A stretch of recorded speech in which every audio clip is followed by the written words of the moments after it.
The honest servant and the penny. There was once a poor man who had hired himself to a certain rich one without an agreement as to the wages he was to receive. He served his master for a year and a day, and when the term was ended, he went to him and asked that he might be paid what his master thought he had earned. The master took out a penny and said to him, "There you have your wages." The servant took the penny, thanked his master, and then went to a rivulet which had a very rapid flow.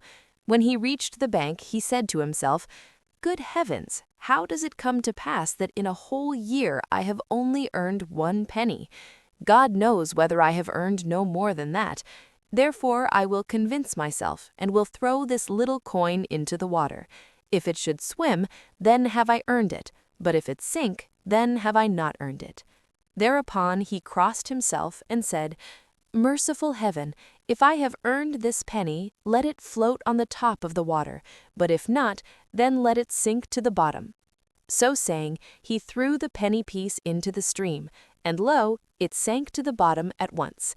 Then he stooped, took the penny out of the water, and brought it back to his master. "Master," he said, "I bring you your money again, as I have not earned it, and I will serve you for another year." And he began to serve as before, and when the year and a day were completed, he came again to his master and asked him to pay him what he thought he had earned. The master again took out a penny and said to him, "There you have your wages." The servant took the money, thanked his master, and went straight to the same rivulet, crossed himself, and threw the penny into the water, saying, "Merciful heaven, if I have rightly earned it, let this money float on the top of the stream. If not, then let it sink to the bottom." But when he threw the coin into the stream, it sank to the bottom at once. Then he bent down, drew it out, and taking it to his master, said, as he gave it to him, "Master, here you have your penny again. I have not earned it yet, and I will therefore serve you for another year." So he began his service over again, and when the third year came to a close, he went once more to his master and asked him to give him as much as he thought he had earned. This time also the master gave him only a penny, and he took it, thanked him, and went for the third time to the rivulet to see whether he had rightly earned the money or not. When he got there, he crossed himself and threw the penny into the water with the words, "Merciful heaven, if I have rightly earned this money, let it swim upon the top. If not, let it sink down to the ground." This time, however, as the penny fell into the water, lo, it swam upon the surface. Full of joy, he drew it out of the stream and thrust it into his pocket. Then he went deep into the wood, built himself a little hut, and lived happily therein.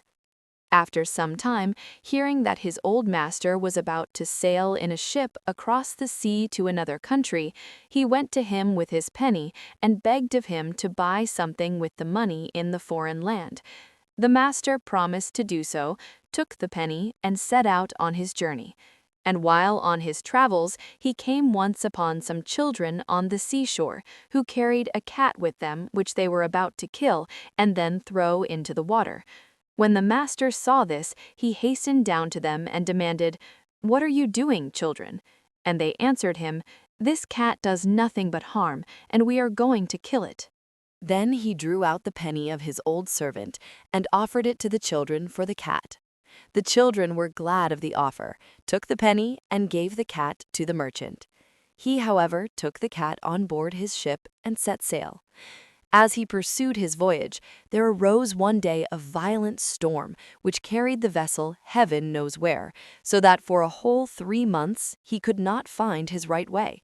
When the storm abated, the master of the ship, not knowing where he was, sailed on a little farther, and at last landed before a fortress.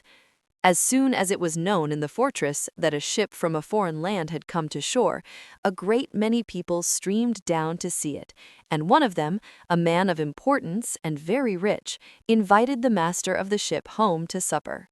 When he came to the house, there was a sight to see. Rats and mice ran about in all directions, and the servants stood armed with sticks to prevent their jumping onto the table.